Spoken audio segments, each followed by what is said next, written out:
Hoje você está prestes a enfrentar uma reflexão que pode balançar sua alma para além dos limites do entendimento comum. O que significa dizer que nós somos de Deus desde o princípio, simples, ignorantes e destinados à felicidade eterna?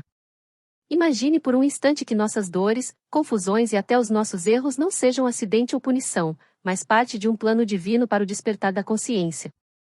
E se eu te dissesse que tudo isso foi definido lá no início, quando o espírito ainda era primitivo e desconhecedor de si mesmo? Prepare-se para mergulhar em uma jornada espiritual que vai revelar as raízes da existência, o método pelo qual evoluímos, o motivo pelo qual a felicidade não é apenas um sonho, mas destino certo, e a estratégia divina por trás da vida encarnada. Assista com o coração aberto porque essa mensagem pode transformar sua maneira de viver, sentir e caminhar espiritualmente. Muitos acreditam que quando fala de simples e de ignorante, nós estaríamos falando de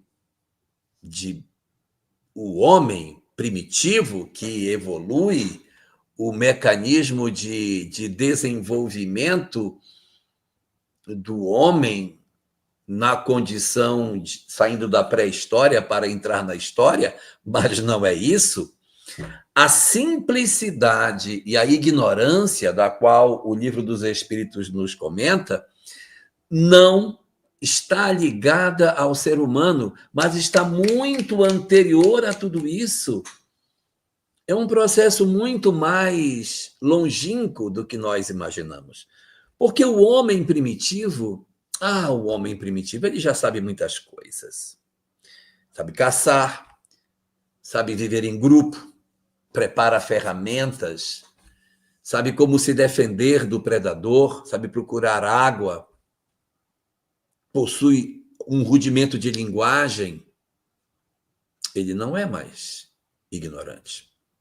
Não é. Ele já sabe muita coisa. Mas ele, além de não ser ignorante, ele também não é simples. Meu Deus, olha a estrutura complexa do corpo que nós usamos.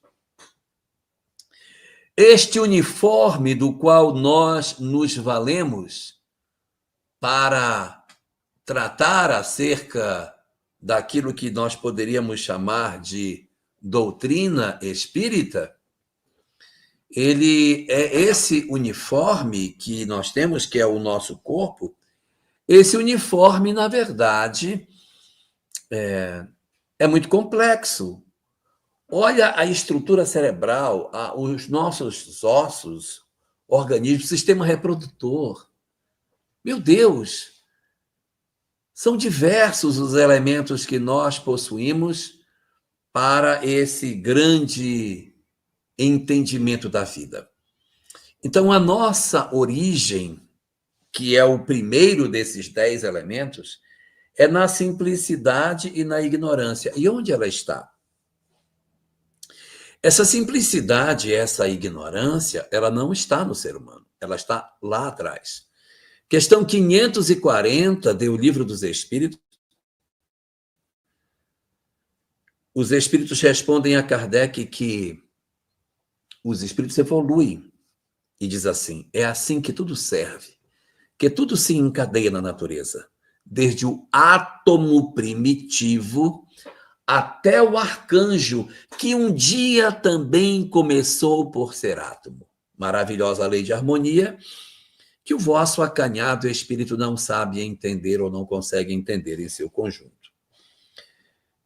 É verdade, o átomo primitivo é o princípio das coisas, e não é o átomo que a gente entende. O átomo primitivo deve ser alguma estrutura ancestral a tudo isso. Professor José Raul Teixeira, doutor em física, sabe muito bem que as estruturas subatômicas que nós temos, elas podem nos levar a uma compreensão de matéria muito menos densa do que a gente está acostumado a ver. No livro Evolução em Dois Mundos, André Luiz fala que os fluidos estão abaixo do hidrogênio. Meu Deus! Então, seriam elementos químicos que não têm um próton inteiro, não têm um elétron inteiro, fração de próton, fração de elétron. Seria uma tabela periódica totalmente diferente, com uma estequiometria toda própria. Mas a simplicidade e a ignorância, que é o nosso princípio, está lá atrás, quando nós fomos, na verdade, elementos extremamente primitivos, sem saber absolutamente nada. E nós nos desenvolveríamos. Quando o Senhor nos criou, ainda simples e ignorante, ele já sabia que nós um dia chegaríamos à perfeição, sempre relativa. Mas, se nós somos simples e ignorantes, como que a gente vai se desenvolver? Não tem como, uai. Se eu sou simples e ignorante, de que maneira que eu vou abandonar a simplicidade e a ignorância para que eu consiga caminhar na direção de Deus? Como? Para isso, precisamos entender o segundo elemento dentro deste processo. Porque o primeiro é a origem. Qual é a nossa origem? Nós somos simples e ignorantes, desconhecedores de tudo, e que iremos nos desenvolver para chegar à perfeição. Mas como é que chega? Como é que a gente sai da simplicidade e ignorância e aprende novas coisas? Como que vai ser? Como é que eu vou me desenvolver? É o segundo elemento. O segundo elemento não é mais a origem, é o método. Qual foi o método que Deus estabeleceu no universo para que os princípios espirituais, simples e ignorantes, desenvolvessem as suas potencialidades? Existe um método para isso. Qual é o método? E esse método, ele é apresentado na questão 120 do Livro dos Espíritos. Ali, Allan Kardec pergunta: é necessário passar pela fieira do mal para chegarmos ao bem? Ou seja, é necessário errar para depois aprender o que é certo? O espírito precisa, primeiramente, cometer equívocos para que depois ele desenvolva as potencialidades do bem? É preciso primeiro fazer o errado para depois aprender o que é o certo? Se fosse assim, ninguém conseguiria evoluir. Se a gente precisasse errar para aprender que o errado é errado, ninguém andava. Porque imagine, se fosse assim, eu não estou dizendo que é, mas se fosse desse jeito, o indivíduo desencarnaria e aí alguém perguntaria: você já se suicidou? Não, ainda não. Então precisa para saber que é ruim. Aí a pessoa teria que se suicidar. Você já matou sua mãe? Não, claro que não. Precisa para saber que não é bom. E percebe, o poço da desonra não tem fundo.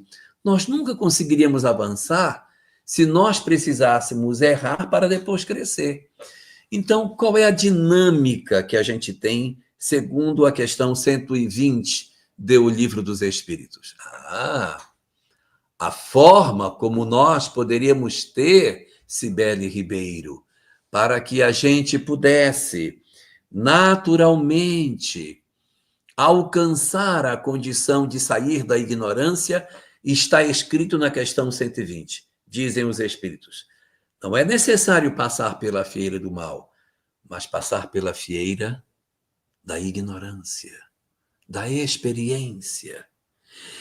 Então eu preciso experimentar. O que faz o espírito evoluir? A experiência. Como que o espírito cresce? Experimentando. Então é a experiência que vai fazendo o desenvolvimento nosso. Foi isso que Deus estabeleceu como regra. Então, na dinâmica que a gente tem para o nosso processo de desenvolvimento, Fernanda Martins, o primeiro elemento, que é a nossa origem, é sermos simples e ignorantes. O segundo é o método pelo qual nós evoluímos. Experiência. Não existe forma de evoluir sem experimentar. Não existe. É a experiência que desenvolve a compreensão das coisas. É a experiência que vai desenvolver a inteligência.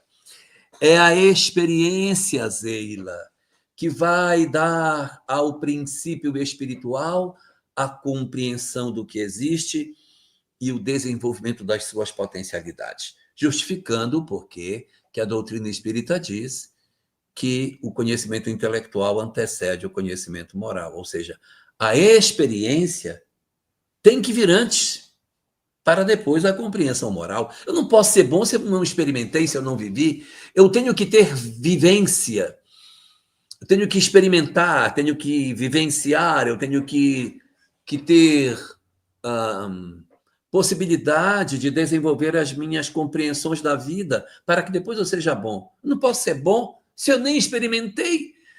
Conhecimento intelectual não é determinantemente conhecimento científico acadêmico, é conhecimento intelectual, que vem da experiência, do viver, do experienciar, das naturais condições que a vida oportuniza ao princípio espiritual.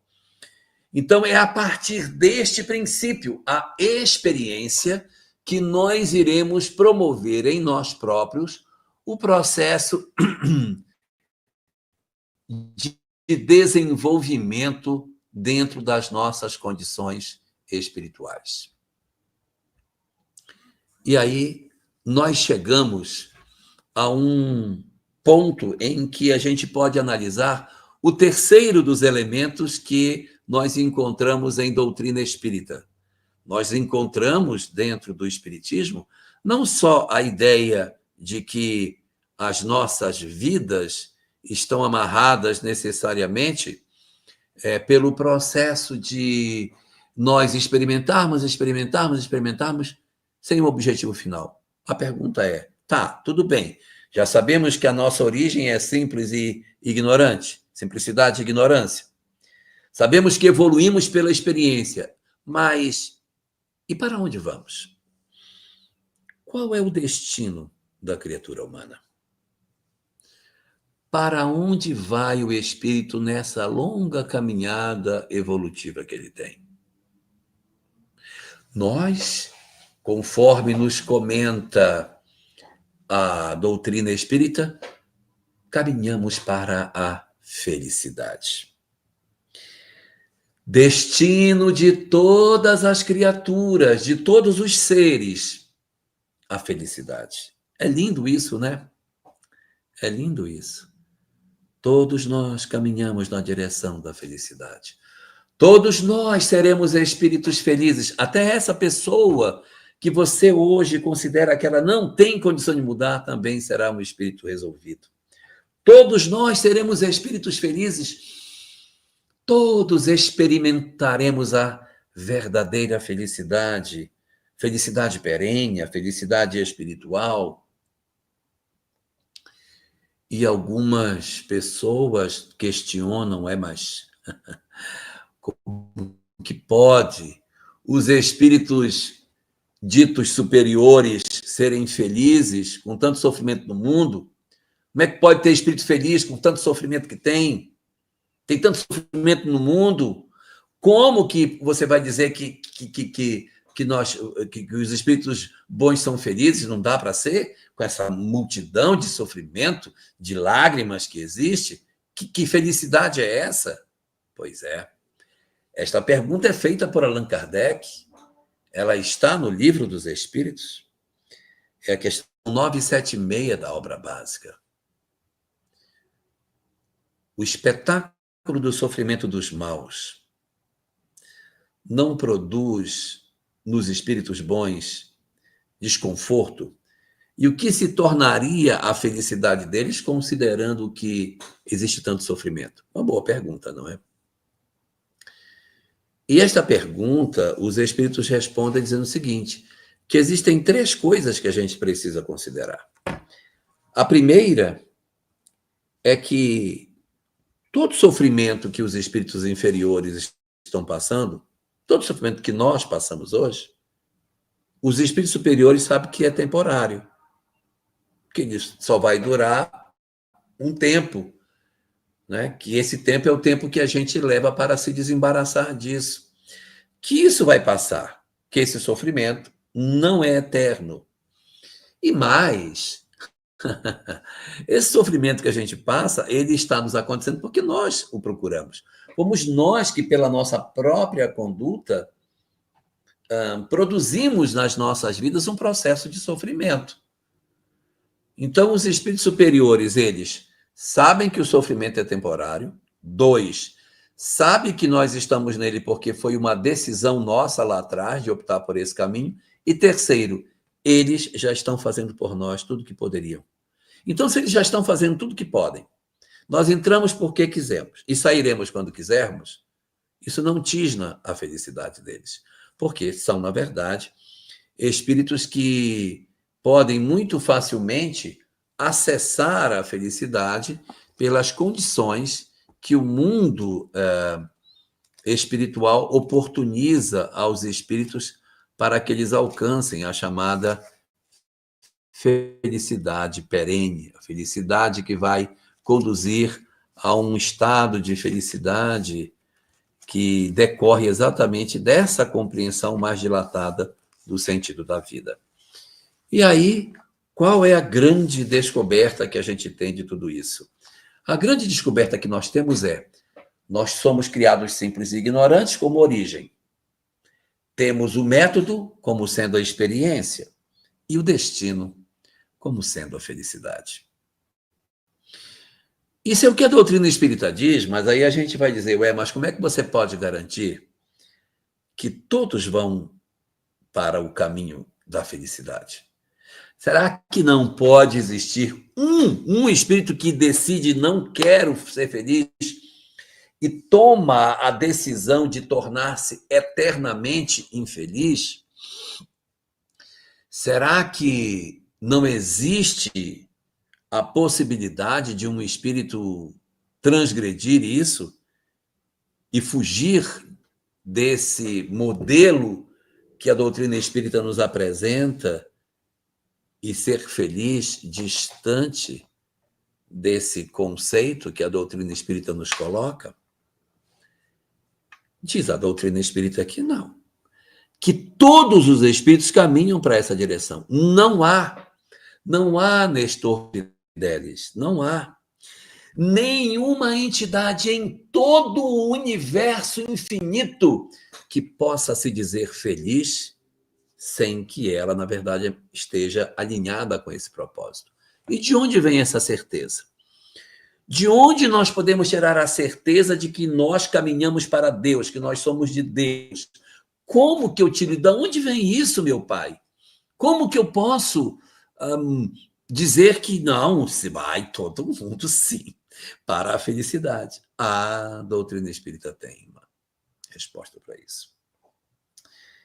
Questão 621 de O Livro dos Espíritos nos apresenta esse quarto elemento.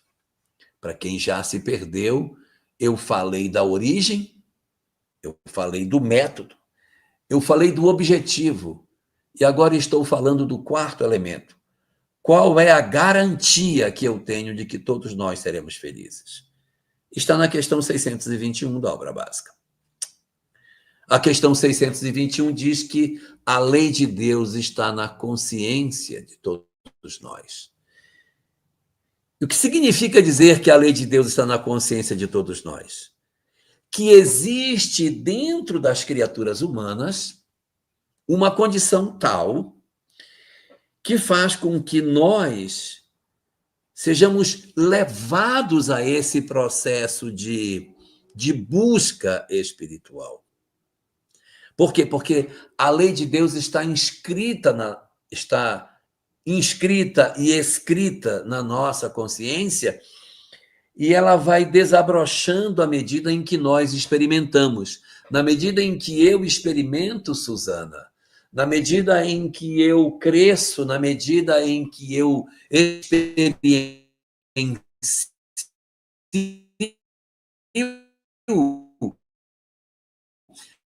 essa lei de Deus brocha e nós conseguimos perceber. E esta lei, conforme diz o Livro dos Espíritos, é a única verdadeira para a felicidade do homem. Questão 614.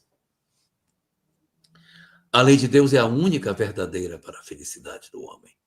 Indica-lhe o que deve fazer ou deixar de fazer. E ele só é infeliz quando dela se afasta. Então é o seguinte: todas as vezes que alguém decide viver a lei de Deus, ele automaticamente se aproxima da felicidade. Mas se eu tenho alguém que decide não viver a lei de Deus, que ele decide negar essa lei de Deus, se ele se afasta dessa lei, ele automaticamente experimenta a infelicidade. Veja que a questão de O Livro dos Espíritos não diz que ele vai sofrer, diz que ele vai ser infeliz.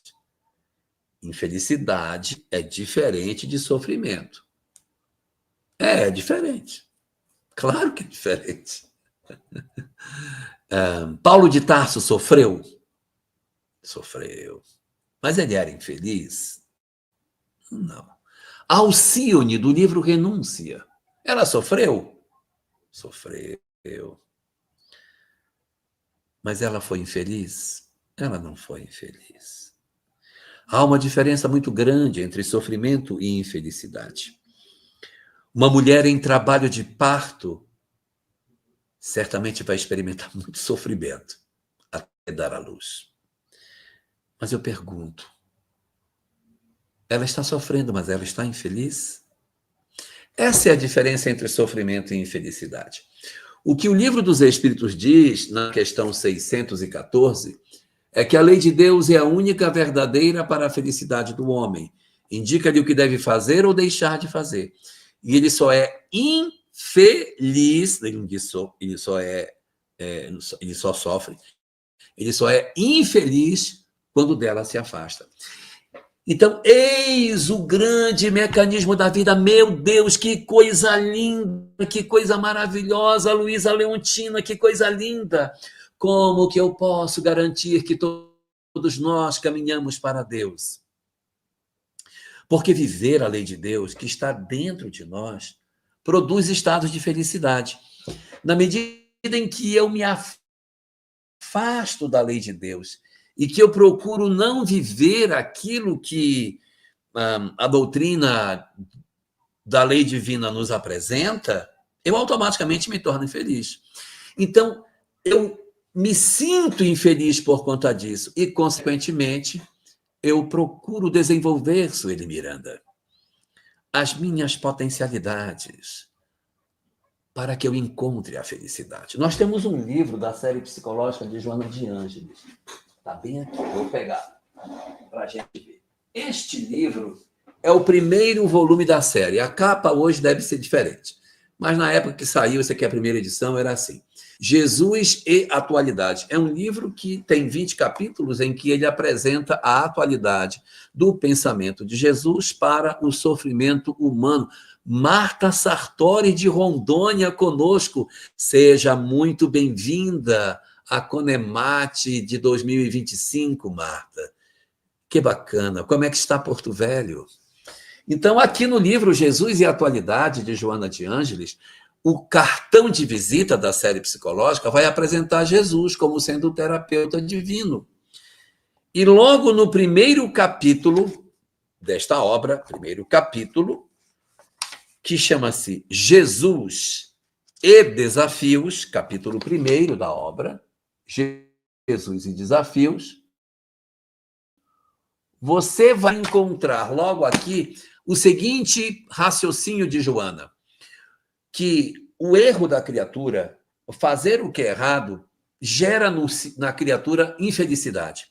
Ele se sente muito infeliz, mas ele continua no erro, e ele, quanto mais persevera no erro, mais infeliz ele se torna. Até que chega um momento em que, cansado de errar, cansado de viver as experiências resultantes dos seus equívocos, ele está cansado. Então, alguém propõe para ele o bem. É o que diz esse primeiro capítulo. E como ele está cansado de fazer o mal e não conseguir obter aquilo que ele quer, ele resolve fazer o bem. E ele sente uma coisa que ele não tinha sentido antes, porque ao fazer o bem, ele se aproxima da lei de Deus e experimenta a felicidade. Então, quando ele experimenta a felicidade, esse negócio é bom, vou de novo. Então, ele se sente atraído para o psiquismo divino. Fazer o bem nos aproxima do Criador, nos aproxima de sua lei. Então, ao sentir-se mais próximo de sua lei, a criatura humana volta e repete o que ela fez, que fez ela se sentir bem, e nessa repetição nós vamos nos aproximando progressivamente do bem. Então, qual é a garantia que eu tenho de que nós iremos alcançar essa condição de felicidade? A garantia que eu tenho é que a lei de Deus está dentro da minha consciência. E é essa lei de Deus que vai me guiar para que eu não me perca. É por isso que nenhuma das ovelhas se perderá. Que todos os espíritos caminharão para a felicidade. É lógico, caminharão para a felicidade. Isso é lógico. E aí, nós podemos fazer um raciocínio em cima disso. Qual seria o raciocínio que faria? Um raciocínio bastante pragmático, que a gente poderia fazer, não é? E que não é difícil da gente chegar a ele. O raciocínio seria o seguinte: ora, se todos nós vamos caminhar para a felicidade, não é correto? Não é isso, Lenil? Todo mundo não vai para a felicidade? Não estamos todos nós com um destino traçado para a felicidade? Não foi assim que a gente aprendeu, Marcelene?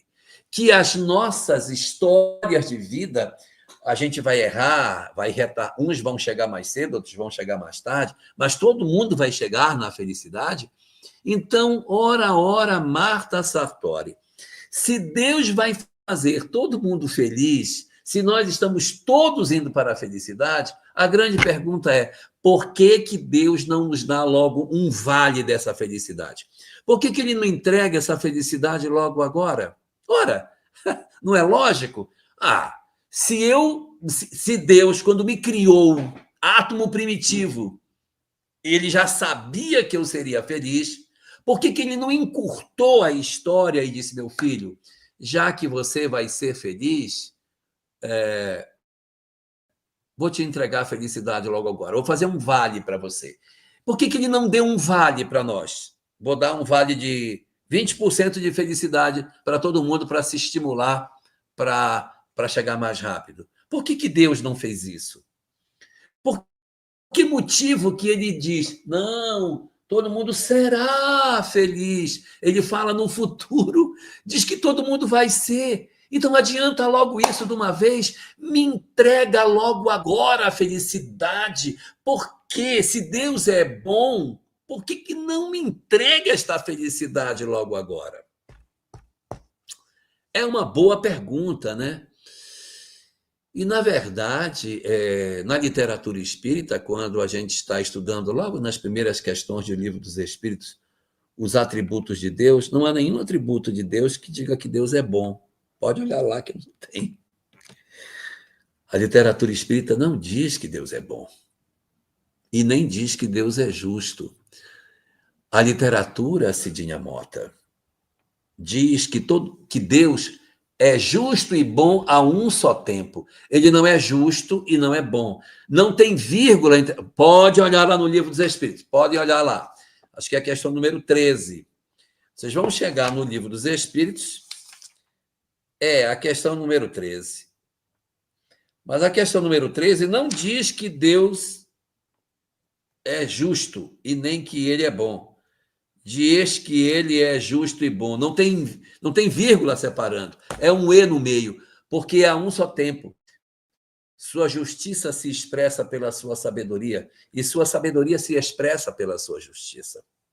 Sua bondade se expressa por sua justiça, e sua justiça se expressa pela sua bondade. Quem estiver com um pouco de dificuldade de compreender isso, a gente colocaria aqui a reencarnação e eu perguntaria: a reencarnação é fruto da justiça ou da bondade de Deus? Não tente responder, porque é das duas ao mesmo tempo. É ao mesmo tempo da justiça e da bondade, porque Deus é justo e bom. E por isso que ele não nos oferece a felicidade antes do tempo. Sabe por quê? Porque existe um quinto elemento do processo evolutivo. Anota aí, Cidinha Mota. O primeiro elemento é a origem, a nossa origem simples e ignorantes. O segundo elemento é o método, que é a experiência. O terceiro elemento é o destino, que é a felicidade. O quarto elemento é a garantia de que isso vai acontecer, que é a lei de Deus na nossa consciência. O quinto é qual é a condição para que Deus nos entregue essa felicidade. Porque, poxa, ele poderia nos entregar esta felicidade logo agora. E por que ele não entrega? Existe uma condição para que a felicidade nos seja alcançada. E esta felicidade, nós do Mato Grosso conhecemos muito bem qual é, porque nós temos um filósofo goiano muito conhecido no nosso querido Mato Grosso, que nos deixou a informação de qual é a condição para que nós alcancemos a felicidade. Esse filósofo se chama Zezé de Camargo, e ele disse para nós, Nice Bucher, que a condição para que nós consigamos ser felizes é o amor, é o amor, é o amor. É lógico. Então, por que Deus não entrega a felicidade antes? Porque a felicidade, ela não é um prêmio, ela é uma conquista. É o que está disposto na introdução do livro 13 da série psicológica, Conflitos Existenciais. Logo na introdução da obra, Joana de Ângeles diz: a felicidade é uma conquista. O espírito vai conquistar a felicidade. E como que eu conquisto a felicidade? Através do amor. É mais ou menos assim. Quanto mais eu amo, mais feliz eu sou. Quanto menos eu amo, mais infeliz eu sou. Como a lei de Deus é o amor, eu posso dizer que quanto mais eu me aproximo da lei de Deus, mais feliz eu sou. E quanto mais eu me afasto, ou tento me afastar de cumprir a lei de Deus, mais infeliz eu me torno. Então, a infelicidade, ela é o estado da alma que se nega a amar. Só que a experiência, lembra da experiência, o método? A experiência vai fazendo com que o espírito viva, até ele chegar a um ponto em que ele, cansado do erro, decide se transformar. É aí que entra a transformação. Então, não existe possibilidade de que Deus nos adiante felicidade, porque a felicidade é o estado da alma que ama. E isso é muito lógico. É o estado da alma que ama. Então, não tem como Deus dizer assim: eu gosto desse cara aqui, me agradei dele. Fulano, dê mais 10% de felicidade para ele, porque eu gostei dele. Não. A felicidade é a experiência do amor. Quando eu perdoo, quando eu compreendo, quando eu promovo o desinteresse pessoal, quando eu me transformo, Maria Helena Souza Santos, quando eu me transformo e faço a opção pelo amor, eu automaticamente me aproximo da felicidade. Então é por isso que eu posso dizer, sem medo de errar, todos caminhamos para... Eu não tenho medo de errar. Não tenho medo. Todos caminhamos para a felicidade porque todos trazemos em nós a lei de Deus na consciência, que vai nos impulsionar, Raquel Vitório, vai nos impulsionar na direção das experiências que vão desabrochar o amor em nós.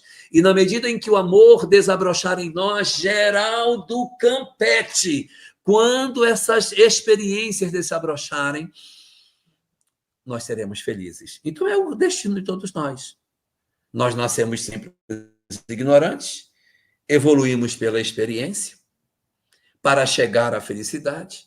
Temos certeza que chegaremos a ela por conta da lei de Deus, e a condição inarredável para que eu alcance esse estado de alma é que eu consiga efetivamente viver o amor.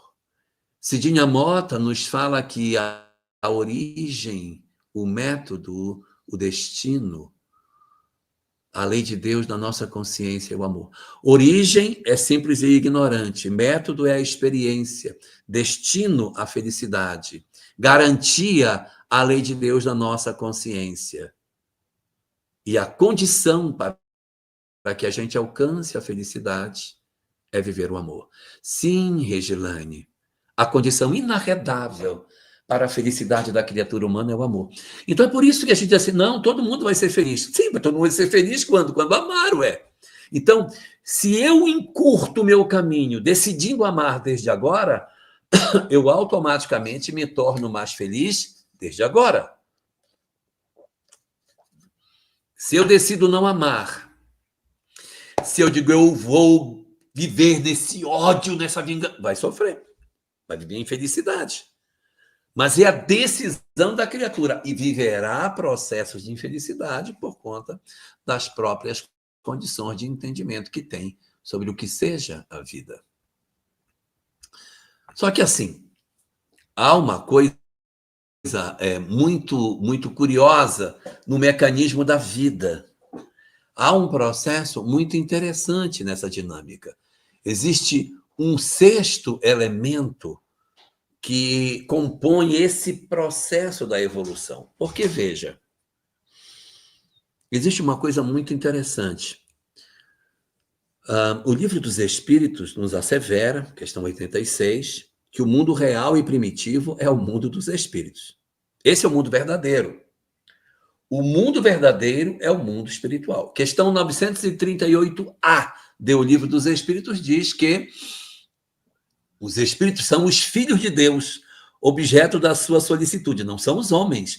O objeto da solicitude de Deus, os filhos de Deus, não são os homens, são os espíritos. Ou seja, o interesse de Deus é a felicidade dos espíritos, não é a felicidade da criatura humana, não é do ser encarnado, é do espírito que habita, que veste essa roupa que a gente está vestindo, que é o corpo físico, mas, na verdade, Estela Vasconcelos, a vida verdadeira é a vida espiritual. É a vida espiritual. Nós, como espíritos, estamos na vida real. Deus criou, até agora não falei nada de corpo, porque a evolução é do espírito. O espírito evolui pela experiência, pela sua condição. Então, é aí que entra a evolução. E o mundo real e verdadeiro é o mundo dos espíritos. Isso é fato. Nós também sabemos que é possível evoluir no mundo espiritual. Claro que é possível evoluir, lógico que é. Os espíritos evoluem no mundo espiritual. É verdade, é verdade. E aí, uma dúvida se impõe. Ora, se o mundo espiritual é o mundo verdadeiro, a Luzeni, se o mundo espiritual é o mundo verdadeiro, e a gente evolui lá, por que a gente vem para cá? Não é ilógico? Eu acho ilógico. Porque, veja, o mundo verdadeiro é o mundo espiritual. O mundo verdadeiro é o mundo de lá. E lá eu consigo evoluir. Ora, se lá eu consigo evoluir e o mundo verdadeiro é lá, por que eu estou aqui? Por que tem isso? Por quê? Por que a gente encarna? Qual é o sentido de tudo isso, meu Deus? Qual é a lógica que tem? Pois é. A reencarnação é a estratégia de Deus para promover o processo evolutivo. Não precisa. Eu evoluo no mundo espiritual. Você evolui no mundo espiritual. Precisa ver. É verdade. A gente pode evoluir no mundo espiritual, mas eu pergunto, você tem certeza de que você mudou se você estiver no mundo espiritual? Porque o ego nos engana, sabia? O ego nos engana. No mundo espiritual, eu posso ter uma pessoa que conviveu com outra pessoa. Lá, na Terra, eles tiveram uma história, os dois viveram uma história em que eles estiveram juntos, foram marido e mulher, e a relação deles teve uma série de problemas. teve uma série de problemas. E eles, então, ao desencarnarem, tinham dificuldades, não conseguiam se ver, estavam com raiva um do outro, não, quando se viam, não gostavam do que viam, não queriam se encontrar.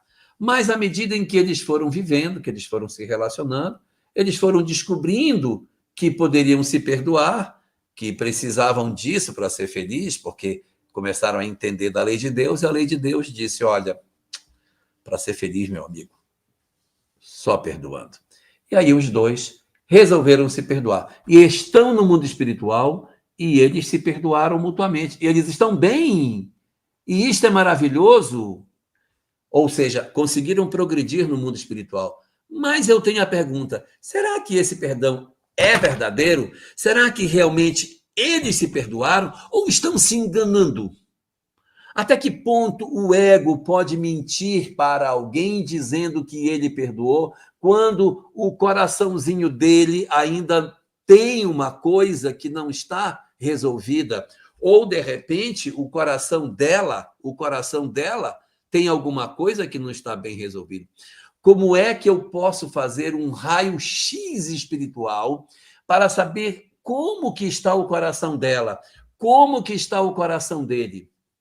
Porque o ego mente, escamoteia, diz que perdoou, mas não perdoou.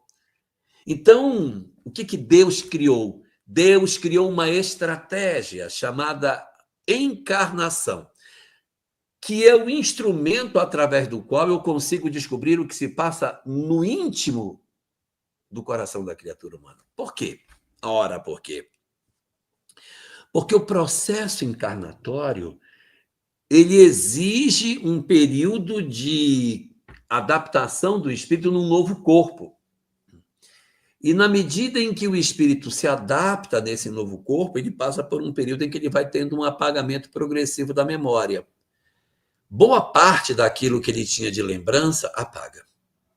Aquilo que o ego lá no mundo espiritual diz, não, eu já perdoei, não, eu nem sinto, porque o que ela me fez está resolvidíssimo. Se for verdadeiro, está no fundo da alma. Mesmo encarnando, não vai mudar. Mas se a pessoa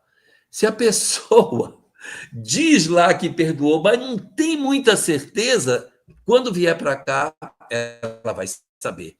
Então é mais ou menos assim. A pessoa diz, eu acho que eu já perdoei. Tem certeza? Eu acho que eu tenho. Você quer saber se perdoou? Quer ter certeza que perdoou? Vem para cá, meu filho. Vem para cá, vem pagar boleto. Vem pegar ônibus. Vem andar no trânsito. Né? Vem viver as experiências. Vai assistir um jogo do misto com o Operário. Vá para o estádio assistir, para você ver se é bom. Então, é essa experiência, ter família, ter conta para pagar, boleto, pegar carro, ter chefe, trabalho, família, confusão, doença. Vem para cá, papai. Vem para o lado de cá, porque do lado daqui a gente vai saber se você realmente mudou ou não. Porque é fácil do lado de lá eu dizer, não, eu estou tranquilo, pacificado meu coraçãozinho. Vem para cá. É só aqui que eu saberei se as minhas mudanças de fato aconteceram. Só do lado de cá é que eu conseguirei ter certeza que eu mudei. E tem muitas pessoas que dizem assim, Salete, eu queria, esse negócio da reencarnação, acho legal, mas eu queria vir sabendo. Não queria ter esquecido. Mas, gente, pelo amor de Deus, o objetivo é esquecer. Porque se fosse para encarnar lembrando, eu não vinha, papai, já ficava lá. Por que vem? Vem porque precisa o mergulho na carne para poder fazer a família de novo, reencontrar os filhos que são espíritos do ontem, para saber se o amor está resolvido. Saber. Eu preciso do esquecimento parcial do passado para que eu consiga descobrir quem eu sou. Exato, Romildo, nós temos de passar pela prova. Nós temos que viver isso. Nós temos que experimentar essas coisas para desabrochar em nós a certeza de que nós mudamos ou não. Então, qual é a estratégia que Deus colocou? A estratégia, que é o sexto elemento nesse mecanismo da evolução, é a ferramenta, tá certo? É a estratégia de Deus para que a gente consiga saber se a gente evoluiu ou não. Eu vou me medir no meu processo através da encarnação. Se eu não encarnar, eu evoluo? Eu evoluo, né? Mas vai demorar muito mais tempo, muito mais tempo. É melhor vir. Ai, mas eu tenho medinho. Todo mundo que encarna tem medinho. Tem medinho? Porque pode chegar aqui e descobrir que não era tão bom quanto pensava que fosse. É normal até que a gente tenha alguns tropeços. No livro Vida e Sexo, quando Emmanuel trabalha a questão dos equívocos no campo da sexualidade, ele diz: a espiritualidade sabe que na encarnação uma série de apelos irão acontecer e entende as fragilidades que a criatura humana possui. Por quê? Porque os apelos do corpo podem, de certa maneira, interferir no psiquismo humano. Então, nós precisamos ter essa compreensão para que a gente entenda que a encarnação é a prova real se você mudou ou não. Ficar do lado de lá sempre vai ter a dúvida. Tá com dúvida? Encarna para cá, para ver.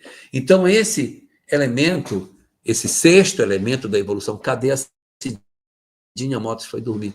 Esse sexto elemento da evolução, ou seja, qual é a estratégia da lei de Deus? A estratégia, o sexto elemento, é a reencarnação, que é a ferramenta através da qual o esquecimento parcial do passado abranda as nossas memórias e permite com que a gente se resolva. Quando a gente tem ódios muito profundos por alguém, talvez eu não consiga perdoar numa existência. Então, a encarnação em família será um instrumento que vai, ao longo das várias existências juntos, desbotando, muito bem, Cidinha, a estratégia de Deus para medir se evoluímos é a encarnação. Então, as múltiplas encarnações em família vai desbotando as lembranças do ontem. É a encarnação. E aí temos um sétimo elemento, que a gente diz assim, mas e se eu não quiser mudar? Né? Tudo bem, eu sei que eu vou para a felicidade mesmo, né? Eu sei que eu vou, existe a reencarnação, eu vou encarnar, mas e se eu for muito teimoso e eu não quiser mudar? O que eu vou fazer? Porque assim, Deus disse, todos serão felizes. Como que garante? Porque vou colocar a lei de Deus dentro de cada um de vocês e vou dar as experiências. Aí vocês vão alcançar a felicidade. E a felicidade será viver o amor. Mas, Senhor, eu vou ter confusão. Eu vou te encarnar. Você encarna e desencarna para poder saber se você mudou ou não. Por isso que a encarnação é curta. Se você tivesse uma encarnação de 10 mil anos, 50 mil anos, era improducente. Por quê? O cara ia ter 10 mil anos de memória. O que ele vai fazer com 10 mil anos de memória? Meu Deus do céu, então tem que ser assim curtinho. 60, 70 anos, 80, 100. Tá bom, chega, volta, daqui a pouco você vem de novo, mano, um novo mergulho na carne. Mas não dá para deixar o cara muito tempo, senão a gente vai ter muitas lembranças, ele tem que realmente ter para dar essa abrandada, né, nesses nossos processos, Heloísa Meireles. Isso é muito importante para que a gente desperte, né? Então, nós vamos, nesse avanço, perceber que tem espírito que pode dizer o seguinte, tá, mas eu não quero mudar. Eu não quero. Eu não quero ser de Deus. Não tem interesse. Não quero. E existe um recurso dentro do mecanismo da evolução, que é um recurso inesgotável. Há um recurso inesgotável.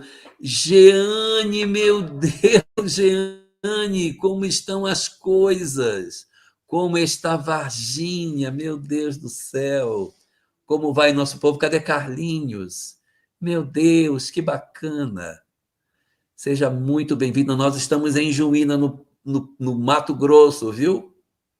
Que legal, que bacana. Então, mesmo que o espírito não queira, existe um recurso dentro do mecanismo da evolução, existe um recurso que é o recurso que não se extingue, que não acaba.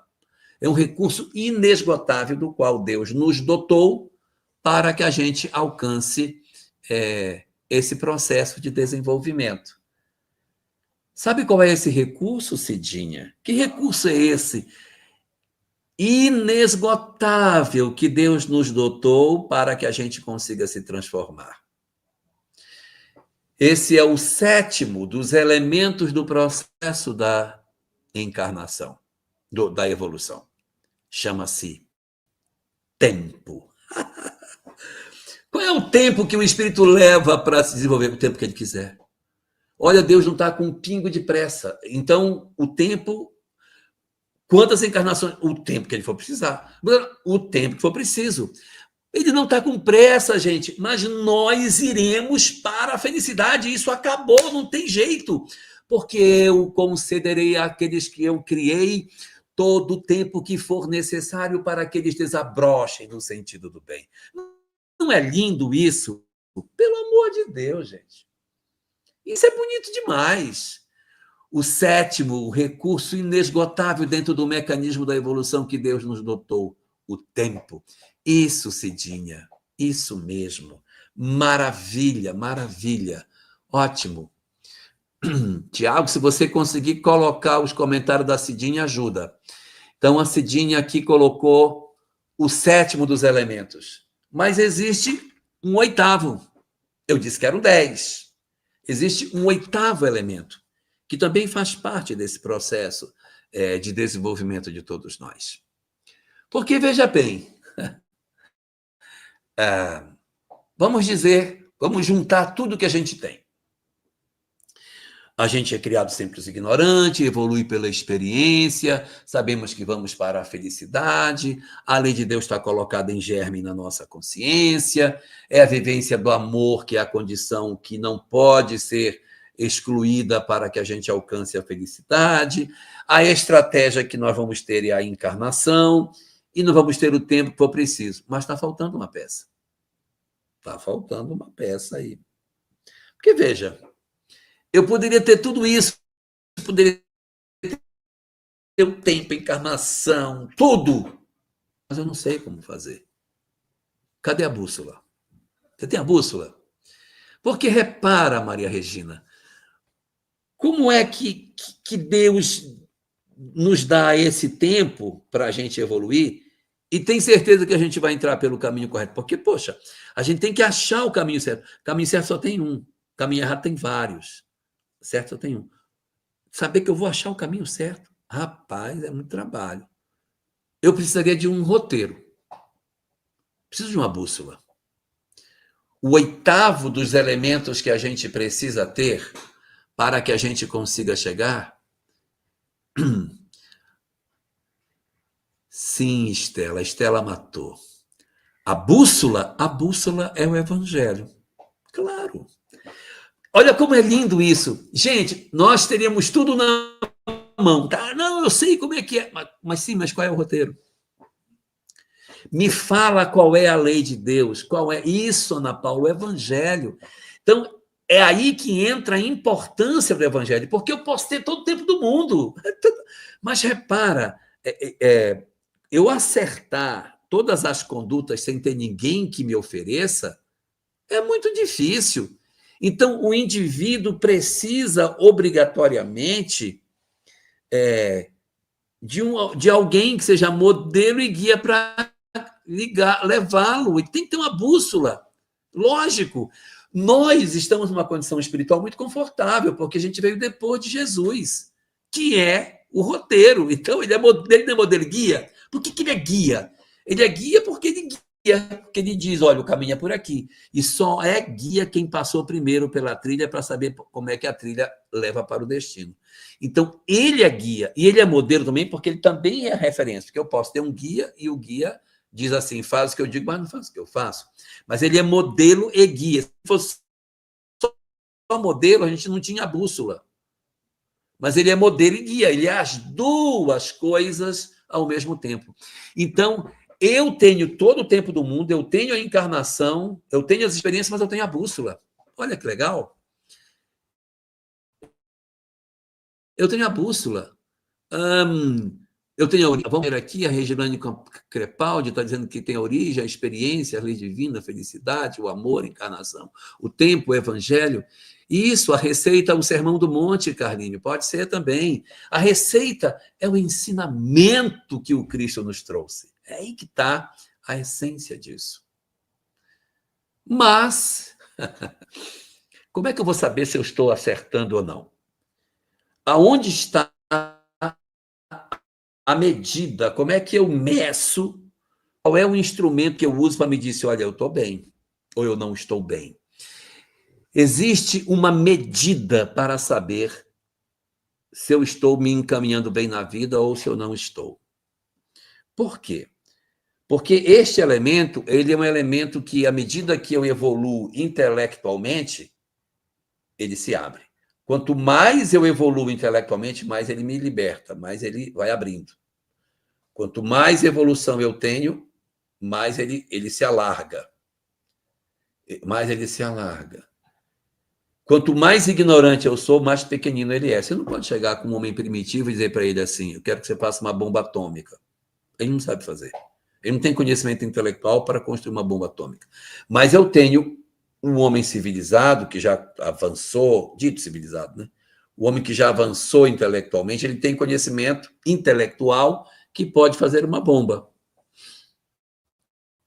Então, quanto mais conhecimento intelectual eu tenho, mais se alarga esse instrumento. Não é a consciência e não é a inteligência, é outra coisa. Quanto mais eu sei, mais ele se alarga. Agora, quanto mais eu erro moralmente, ele fica suspenso. Ele fica, eu não perco, mas ele fica suspenso. Imagine que você tem 2 filhos. Um tem 5 anos de idade e o outro tem 20. O primeiro filho, que tem 5 anos, diz assim, papai, me empresta o carro que eu quero ir para a escola com seu carro. Você vai olhar para o seu filho e falar, cara, você tem 5 anos. Como é que eu vou te dar o carro? Você não tem condição. Ele não tem condição de dirigir o carro. Então, para este, é o espírito que ainda não tem o desenvolvimento intelectual suficiente para dirigir. Muito bem, Paulo, certíssimo. Paulo Biscuit acabou de dizer. É o livre-arbítrio, gente. Quanto mais eu conheço, mais ele se alarga. E quanto mais eu erro, mais ele fica temporariamente suspenso. Imagina um filho de 20 anos que chega assim, pai, eu queria seu carro para ir para a escola. Aí você dissesse, não, meu filho, você não pode, você não tem responsabilidade. Tem, está aqui minha carteira. Você tem carteira, mas você pega o carro, você pega, você bateu o meu carro, eu recebi multa, você não vai pegar. Então, veja, ele pode, mas não pode. Ele poderia, mas ele não vai. Então, às vezes, o espírito tem intelectualidade para que ele seja, de repente, um grande médico, mas dessa encarnação não, pode ser na outra, nessa aqui ele não vai ser. Ou seja, eu tenho possibilidade, mas a moral não permite. Essa é a medida de como está a nossa condição espiritual. Quanto mais o meu livre-arbítrio se alarga, mais eu estou liberto. Quanto mais o livre-arbítrio me aperta, mais restrito eu estou debaixo da lei. Tem muitos companheiros que desejam mudar a vida visceralmente, não conseguem. Outros querem mudar e mudam. Então, a condição de uso do livre-arbítrio está ligado aos aspectos tanto da intelectualidade como da moralidade. E o último dos nossos elementos, para a gente poder terminar a nossa conversa de hoje, de abertura da nossa Conemate 2025. Qual é o último dos elementos? O último dos elementos é o motor da evolução. Não adianta ter tudo isso, não adianta ter o evangelho, não adianta ter o tempo, ter encarnação, não adianta ter nada, ou melhor, não adianta ter tudo se não tiver isso. Esse é o verdadeiro elemento que impulsiona a evolução do homem, sem o qual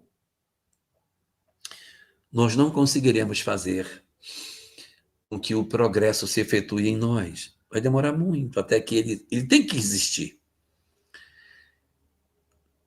Não, Enza Matar, não é o amor. Não, Ana Paula, não é a fé. Não é o amor. É uma condição que eu tenho que ter para que eu me movimente na direção daquilo que eu quero. Exato, Maria Regina. É a vontade. Questão 909 de O Livro dos Espíritos. Eu vou até ler para que ninguém diga que eu inventei. Questão 909 de O Livro dos Espíritos. O homem sempre poderia vencer suas más tendências mediante seus próprios esforços? Resposta: sim, e às vezes com pouco esforço. O que lhes falta é a vontade. Ah, como são poucos os que se esforçam entre vós. Quantos de nós não fazemos esforço? Eu vejo companheiros assim, não, eu já não bebo e já parei de fumar, eu já fiz bastante, isso eu vou deixar para a próxima. Para a próxima onde, meu amigo? Você não sabe nem onde vai renascer. De repente você vai renascer numa religião completamente diferente do espiritismo, onde não existe nem reencarnação, onde a proposta do amor é ainda bastante rudimentar. Você vai deixar para uma nova realidade, quando você não sabe qual vai ser, para tentar mudar?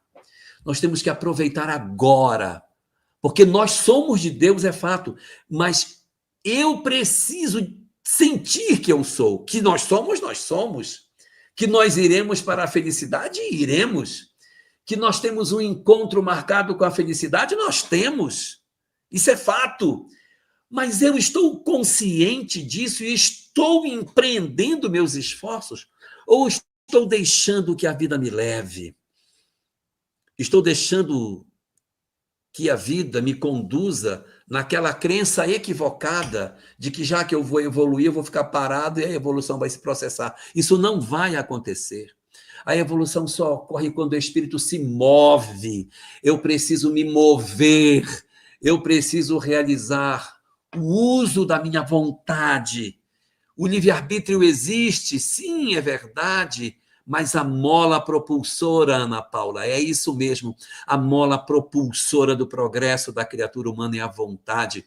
Quantas coisas a gente já não poderia ter feito que não fez? Quantos problemas das nossas vidas em termos de relacionamento nós já poderíamos ter resolvido e a gente não resolveu?